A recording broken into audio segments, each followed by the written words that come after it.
सुनिए आचार्य पंडित धीरेन्द्र कृष्ण शास्त्री जी के मुखारविंदों से यह रसमयी कथा। ध्यान से आप लोग इसे सुनकर अपने जीवन को धन्य करें। श्री सीताराम। के लिए बहुत जरूरी।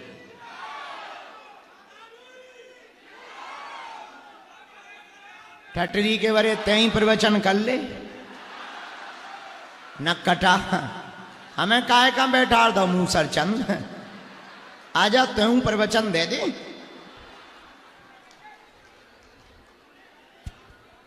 तो बात क्या थी? फलो फूलो पर अपनी औकात ना भूलो।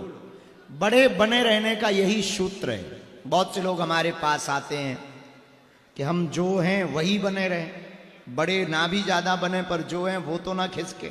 बात ठीक है। और सब आदमी की एक ही दिक्कत, जितने भी अमीर मिलेंगे उनकी एक ही चिंता है, हम गरीब ना हो जाए।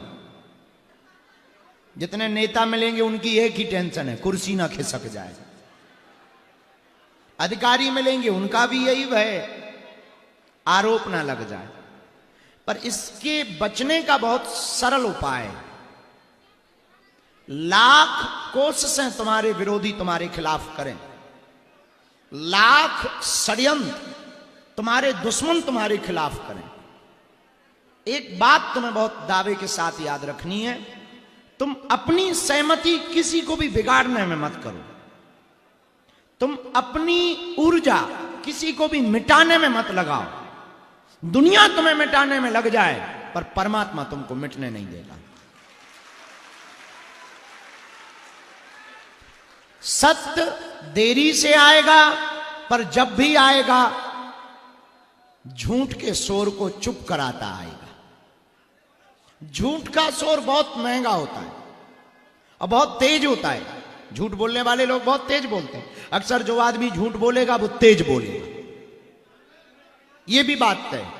कभी कोई बात किसी से पूछा जाए तो कभी भी अगर वो झूठ बोलेगा तो तेज बोलेगा, ताकि सामने वाले की बात को दबा दिया जाए। झूठ जो भी बोलेगा वो तेज बोलेगा, तो झूठ का शोर बड़ा तेज होता है।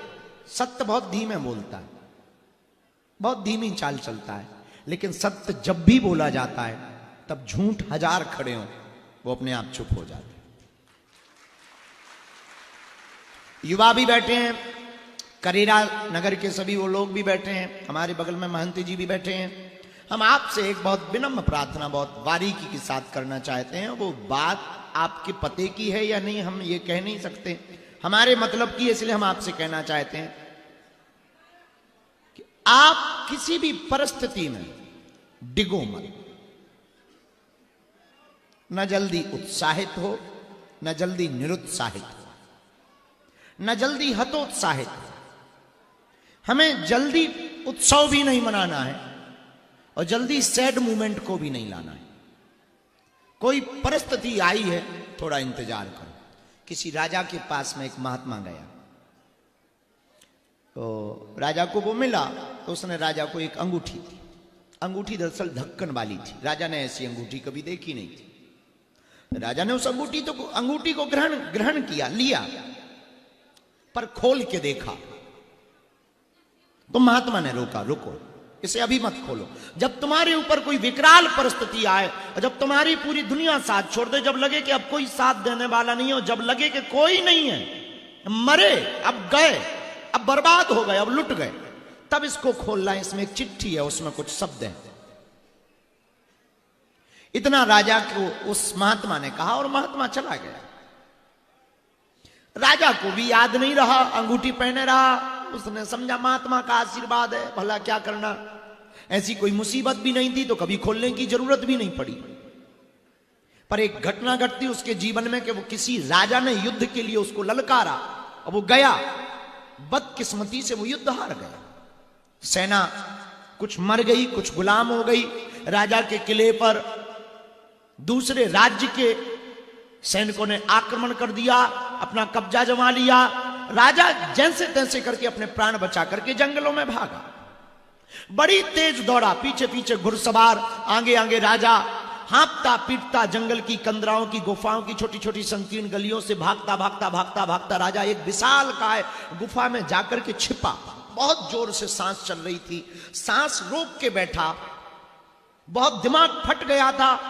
ऐसा उसने कभी सोचा भी नहीं था कि उसकी जिंदगी में ऐसा कभी हाल हुआ नहीं कि वो हारेगा, और हारना तो ठीक, उसके बचने के वे लाले पड़ जाएंगे, ऐसा कभी उसने विचार भी नहीं किया था, ऐसा कभी उसने विचार पुकारा समझा भी नहीं, सपना भी नहीं देखा। और घटना घट गई। घुड़सवारों की टापें बगल से निकलती जा रही, उसकी बेचैनी बढ़ती जा रही, और ज्यों घोड़े आते हुए सुनाई दे रहे उसे लगे कि अब मरे, अब पकड़े गए, अब बर्बाद हो गए, अब लुट गए, अब तो प्राण बचना मुश्किल है। राज्य की कौन सोचे, खुद के प्राण बचना उस राजा के मुश्किल हुए। पर तब तक उसकी नजर वो अंगूठी पे गई, तो उसने अंत तो गत्वा सोचा कि अब मरना तो है ही है। महात्मा ने कहा था कि कभी मुसीबत आए तो इसमें कोई चिट्ठी रख रखी है, उसको खोलना। राजा ने वो अंगूठी खोली और उसमें पाया कि एक छोटा सा कागज का टुकड़ा है, और उसमें बहुत छोटे अक्षरों में एक लाइन लिखी थी, और वो ये लिखा था, ये भी बीत जाएगा।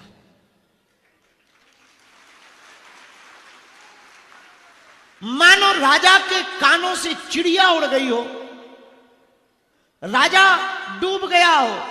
जो राजा बहुत हतोत्साहित था, थोड़ा संभला, उसने वो डिप्पी को बंद किया, अंगूठी को बंद किया, थोड़ा ठीक किया, और थोड़ा ध्यान मुद्रा में बैठा, थोड़ा श्वास को ठीक किया।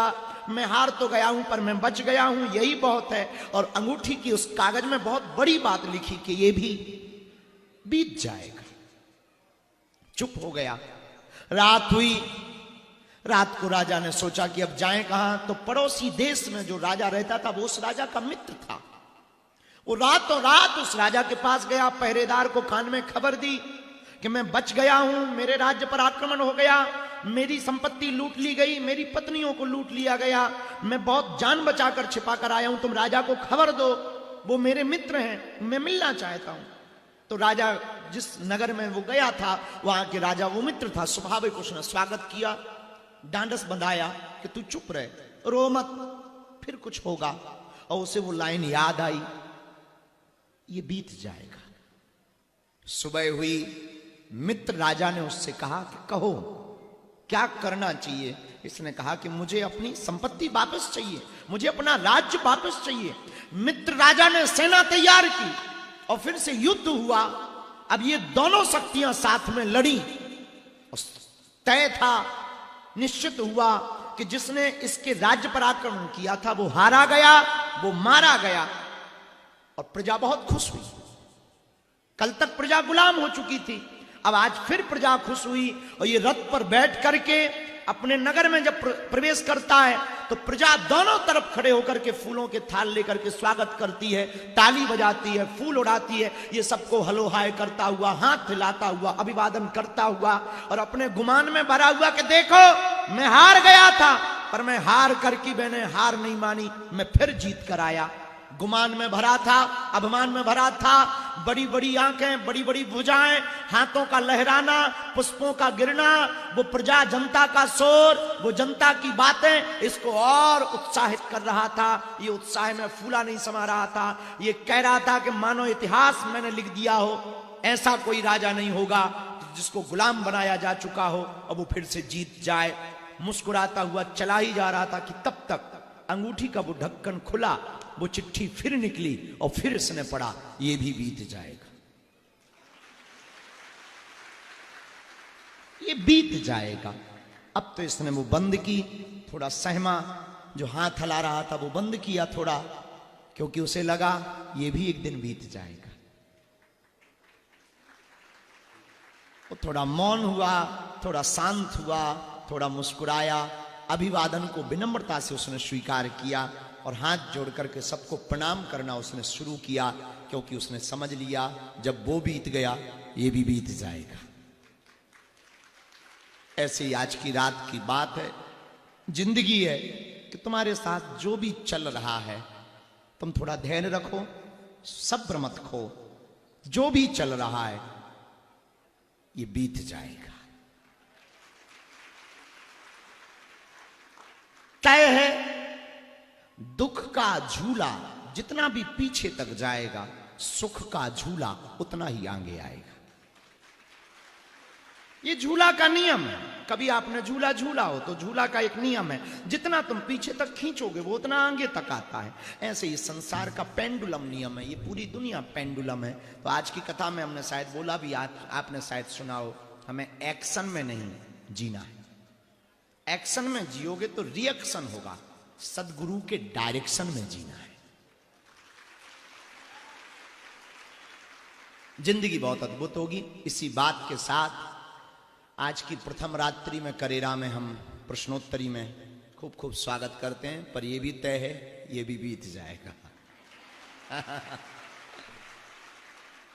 और 7 दिन भी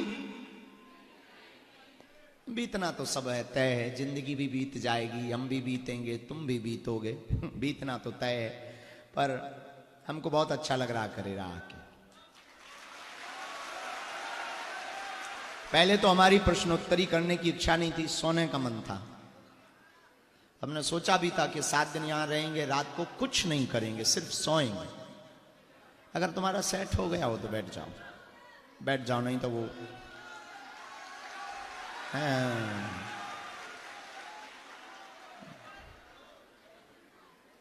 हम अपने से ज्यादा इन पागलों से हैरान हैं। तो पहले तो सोचा था कि हम 7 दिन रात में कुछ भी नहीं करेंगे, सिर्फ सोएंगे। पर आज दिन में मन नहीं माना, तो हमने महंत जी को कहा कि भैया महाराज रात को प्रश्नोत्तरी कर लेते हैं, 1 आध घंटा ही सही।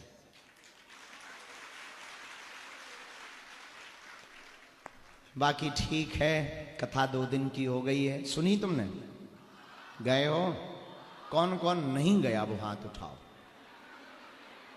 वाह रे बदमाशो, तुम अपने लिए तालियां बजाओ जो तुम नहीं गए हो। तुम नेपाल जाओगे क्या या बांग्लादेश? कल पहुंच जाना टाइम से। 2 बजे से 5 बजे तक है। तो अभी हम जब चले आ रहे थे तो हमारे साथ में कोई एक अधिकारी महाशय थे, तो हमसे एक प्रश्न कर रहे थे। पहला प्रश्न उन्होंने बड़ा अच्छा दागा कि कृपा से काम चलेगा या कर्म से? कृपा जरूरी है या कर्म जरूरी? उनको हम भीड़ में बहुत विस्तार से तो नहीं बता पाए, क्योंकि वो साथ चल रहे थे, तो हम विस्तार से हमारी बात नहीं हुई, तो एक एक शब्द में हम जवाब दे पा रहे थे। पर हम तुम्हें बताना चाह रहे हैं, ये प्रश्न बहुत इंटेलेक्चुअल लोगों का हो सकता है, बहुत इंटेलेक्चुअल IIT IIMs के लोग और जो पढ़े लिखे होते हैं, खैर उनको खुजली जल्दी होती है तो हो जाती है। तो कृपा से काम चलेगा कि कर्म से काम चलेगा, और दोनों में महान कौन? मोटरसाइकिल कभी भी एक पहिया से नहीं चलती। तो बाइक को चलाने के लिए जैसे दोनों पहिया जरूरी है, वैसे ही जिंदगी को खुशनुमा बनाने के लिए कृपा और कर्म दोनों जरूरी है।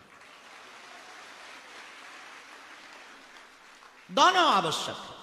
अब वो इसलिए आवश्यक है कि आपके पास कर्म हो, कृपा ना हो तो फल क्या खाक पाओ।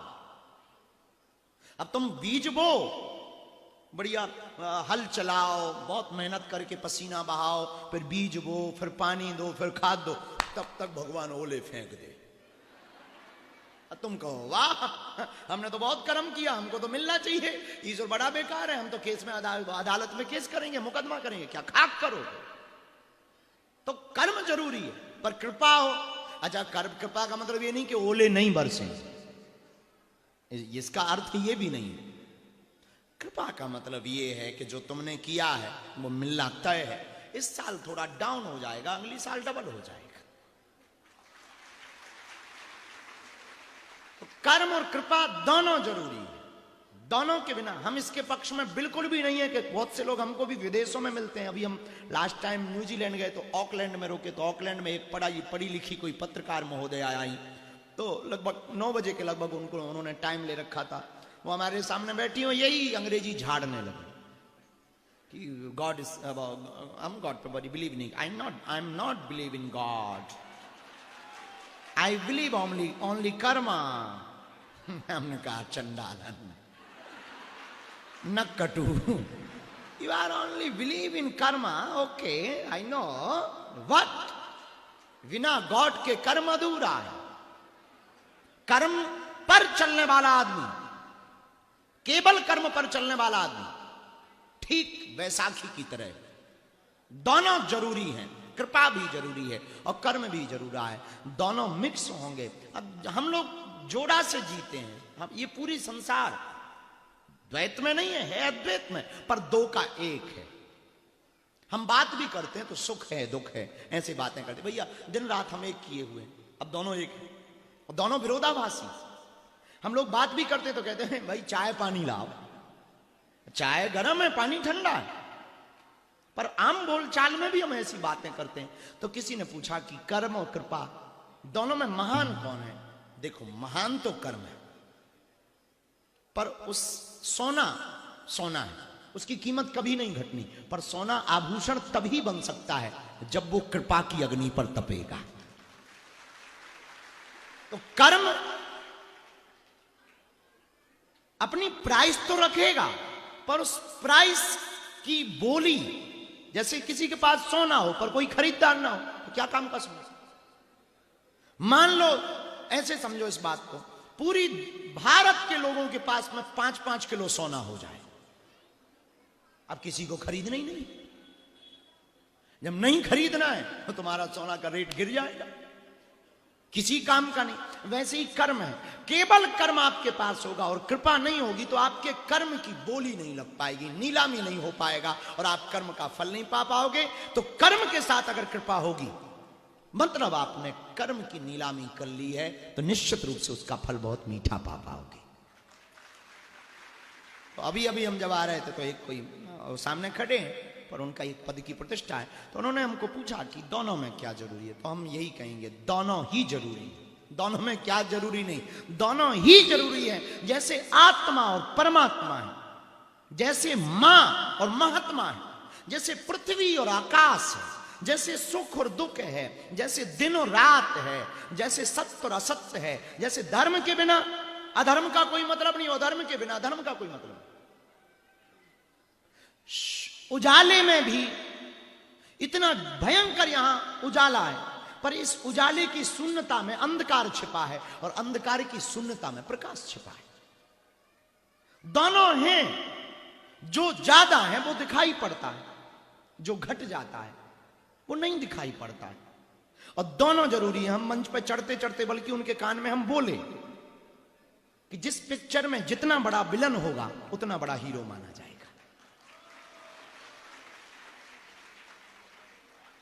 और ये बात हम तुमको दूसरे वे से समझाना चाहते हैं कि अगर तुम्हारी निंदा हो तो तुम घबराना हो, क्योंकि जो आदमी जिंदा होता है उसी की निंदा होती। अगर तुम्हारी निंदा है, समझ जाना आदमी जिंदा है, निंदा में घबराओ ना। कोई निंदा करे सेम टू यू बोल दिया करो। हमारे जैसा आदमी हमको रोज गाली मिलती थोक, ये बाबा हिंदू राष्ट्र बनाएगा, ये बाबा ऐसा करेगा। बात सही है, हमें नहीं बनाना है, हम तो बहुत विस्फोटक आदमी है, बनाना नहीं है हमें, लेकिन हम लोगों के दिमाग में ये बात भर के चले जाएंगे, फिर हमारा क्या कर लेंगे। लोग अपने आप बनाएंगे, लोगों को लगता हम ऐसा कर रहे हैं, हम कुछ करते नहीं है, बस लोग हमें जानते हैं कि ये बातें करने के, हम बात बताने नहीं आए, हम सिर्फ तुम्हें जगाने आए। आप जागोगे कुछ नया पाओगे, कहानी खत्म है। आप जागोगे कुछ जीने का नया तरीका पाओगे, बस कहानी खत्म। अब एक आदमी हमें करेरा का मेरा बोला हमें कुत्ते ने काट लिया, हम क्या करोगे? बोले हम भी काट लें क्या? ये कोई जवाब है? कुत्ता ने काट लिया भाई, तू इंजेक्शन लगा के घर पे पड़, लौट के उस गली में मत जाना। अब कुत्ते ने काट लिया तो क्या तू कुत्ते को काटेगा? मच्छर ने काट लिया है, दूसरे दिन से मच्छरदानी लगा, अब तू वो तो है नहीं है रजनीकांत के मच्छर से भी सॉरी बोलवा लेगा। अरे भाई काट लिया है तो तू इंजेक्शन लगवा, घर पे लेट जा। तो जीने का तरीका है कि अगर कोई मुंह चला रहा है तो अब तुम कर भी क्या सकते। अब एक आदमी हमें गाली बक रहा था, बहुत देर तक गाली था, तुम्हारे चक्कर में हमारा परिवार परेशान है, रोज दिन भर तुमको टीवी में देखा जाता, यूट्यूब का नेट पैक तुम्हारे चक्कर में खत्म हो रहा है। रातों भर रील देखी जाती और तो ठीक है, वो तो इतनी बड़ी बात बोला हमारी लुगाई आजकल हमारे बस में नहीं है तुम्हारे चक्कर में। बड़े भयंकर आरोप लगाए उसने, बहुत गालियां बकी। उसे लगा कि ठीक है, अब मतलब साहब आप अपने ऊपर मत ले जाना।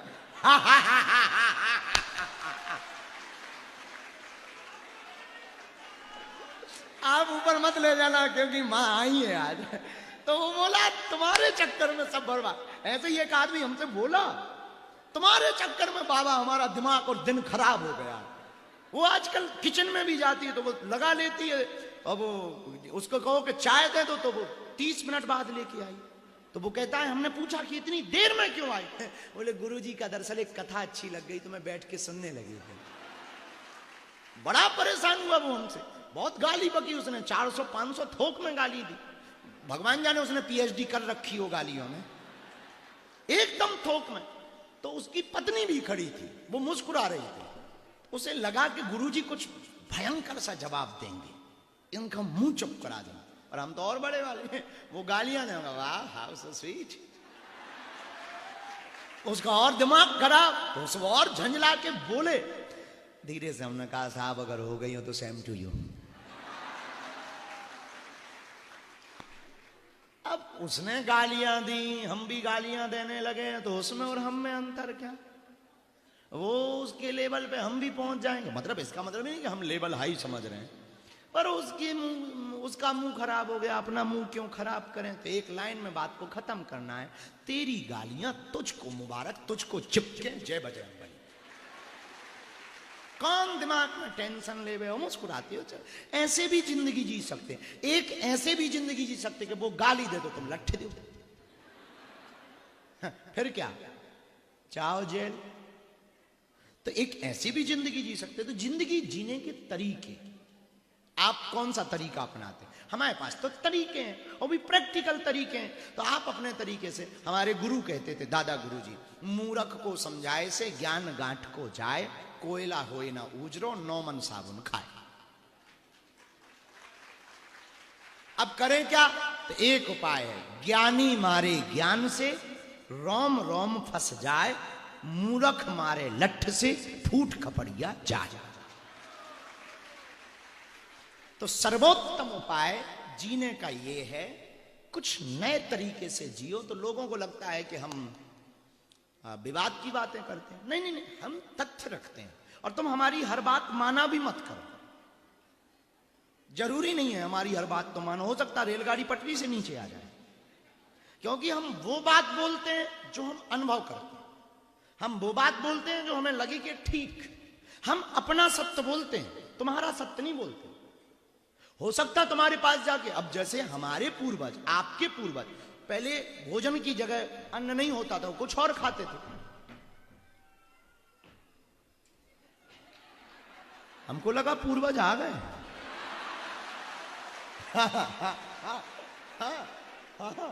हमें लगा कि अभी शुरू की बात हो, आ गए।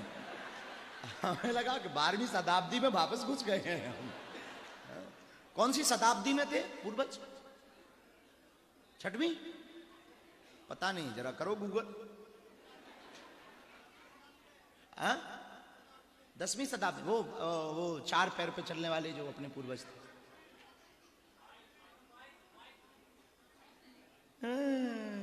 21वीं शताब्दी चल रही है, 22वीं शताब्दी में थे। वाहरी जनरल नॉलेज। तुझको तो गोल्डन मिलना चाहिए, वो क्या बोलते हैं, क्या मिलना चाहिए? गोल्ड मेडल मिलना चाहिए। खड़ा हो, खड़ा हो जा, खड़ा हो, तेरे दर्शन कर ले यार। जय हो महाराज। 22वीं शताब्दी, 21वीं में चल रहे हैं, और पूर्वज 22वीं शताब्दी। वाह बेटा, कहां पढ़ते रहे? करेरा में हो? कहां के हो बेटा? यहीं के? तो ठीक है फिर, तो फिर 23वीं बोलो बेटा। अपने बाप का क्या जाता है? धन्य हो भाई तुम, ये तुम्हें ज्ञान किसने दिया? 22वीं। धन्य प्रभु, तुम्हारे चरण कहां है? पृथ्वी पे के एलियन की तरफ से आए हो? धन्य भाई। देखो तो बड़े बड़े कार्टून लोग हैं यहाँ। हमने पूछा पूर्वज कौन सी शताब्दी? वो कह रहा 22वीं में, 21वीं में चल रहा है। हाँ तो गूगल किया, तीसरी फाइनल,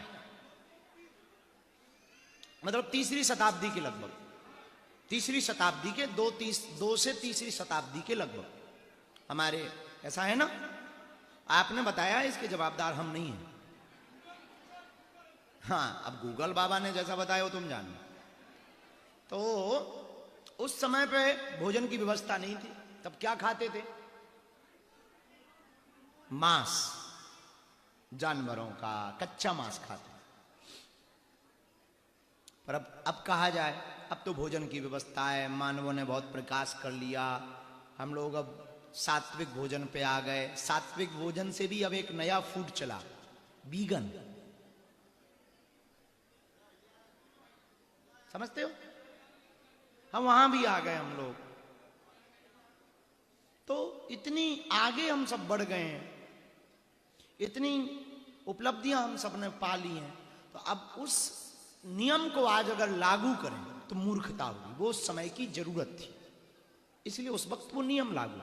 तो कोई भी तथ्य हम रखेंगे वो वर्तमान परिस्थिति के हिसाब से रखेंगे, पर वो हर जगह लागू हो ये जरूरी नहीं।